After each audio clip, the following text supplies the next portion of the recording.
This week on Japancast, to gi or not to gi? That is the question. Plus, we talk about the heated debate over whether or not you should call yourself an otaku. And finally, we may have solved our bandwidth problem. It's all coming up on Japancast. Hey guys, sorry to interrupt this episode, but we need your help. Head over to patreon.com/Japancast. Support us by pledging to support Japancast. We've been around since 2005, and we really need your help to keep going. We're using thousands of dollars worth of bandwidth every month, and we just can't keep it up. Every dollar helps. So please go to patreon.com and just pledge $1. We really could use your help, and we really do appreciate it. Arigatou gozaimasu. Ja, mata ne.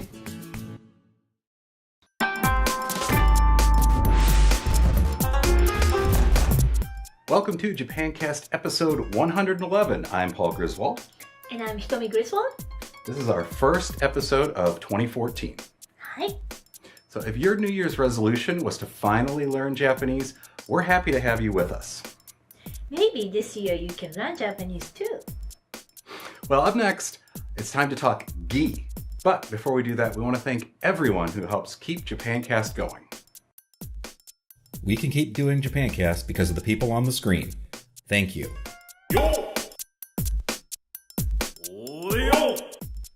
Recently, I was watching the anime Golden Time when they had their typical Let's Go to the Beach episode. Now, I always associated the word gi with karate, or karate. That's what we call our uniforms in class. But as I was watching Golden Time, it suddenly occurred to me that I was totally wrong. Gi is a kanji that's used a lot, so can you take a moment to give us some examples? Sure.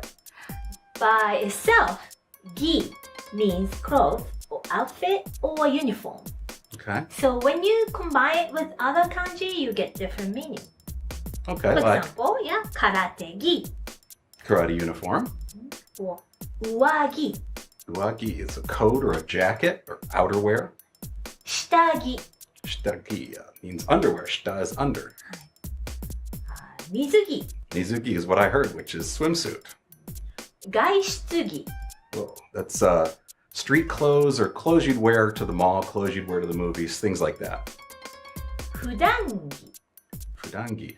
It's everyday clothes. So clothes you'd wear around the house, but you wouldn't necessarily wear them out on a date. no. Cool. So this is another one of those cases where if you can learn to recognize the kanji gi, you'll know, even if you don't know the rest of the kanji in the word, that it's got something to do with something you wear. Outfit, Cool. So, okay, up next I wanted to talk with you guys about something we discussed and it caused quite a stir on Facebook and Google+. The word otaku. That's coming up next in Culture Corner.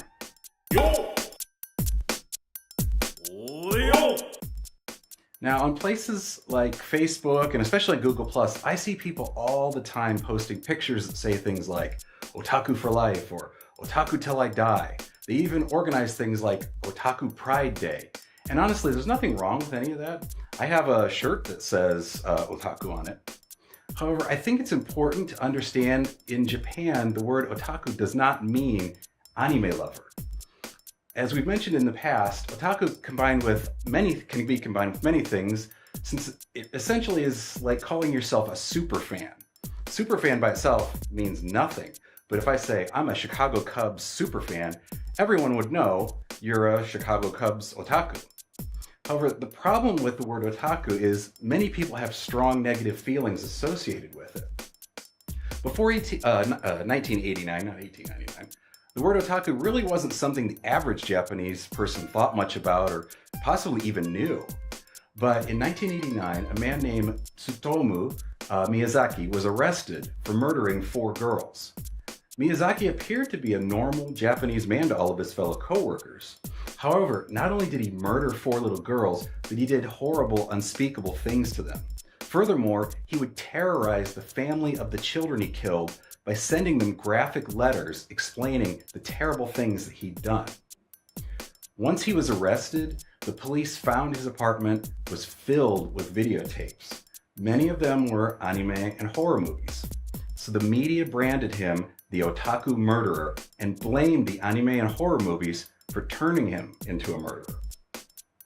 So Obviously, as you can imagine, anyone who lived through this horrible event in Japan would associate the word otaku with the otaku murderer.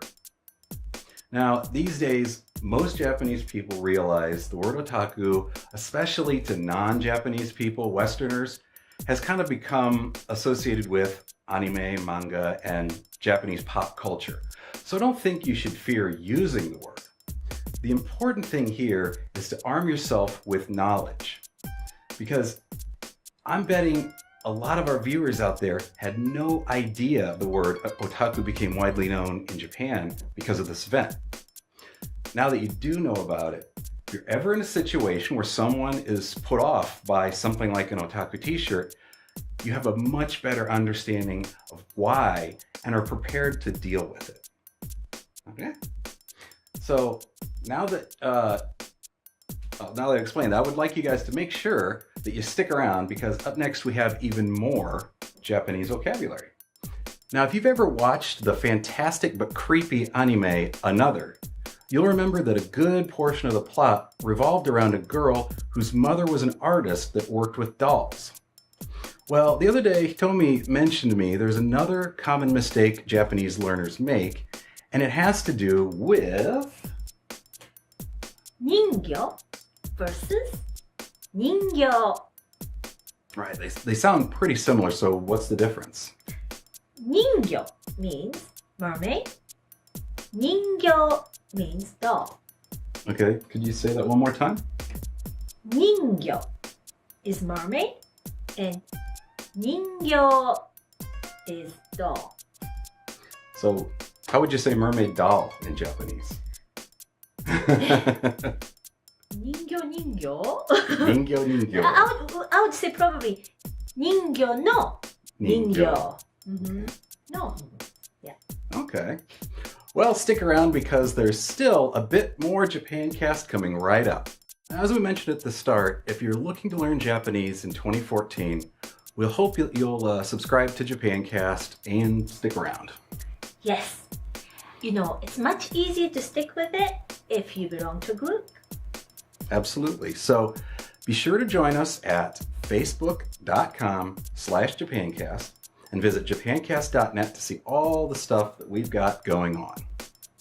And if you'd like to find a Japanese language partner, be sure to sign up for a free account at prince.japancast.net. Great. And speaking of which, I have a Japanese friend of the week. Great. She is MSZ0904. She's 23 years old, lives in Itoigawa-shi, and yes. here's her message. Hi there, I'm Misuzu. I enjoy my life. I love to go to various countries and make new friends. I want to brush up my English. Awesome. So if you'd like to make friends with Misuzu, just create a free account over at friends.japancast.net right now. Great. I think that's it for this week. Fantastic. I think so. I'm going to go work out. Thank you very much for watching. Be sure to visit patreon.com/Japancast. Every single dollar makes a huge difference. And we'll see you again next time. じゃあまたね。Japancast.net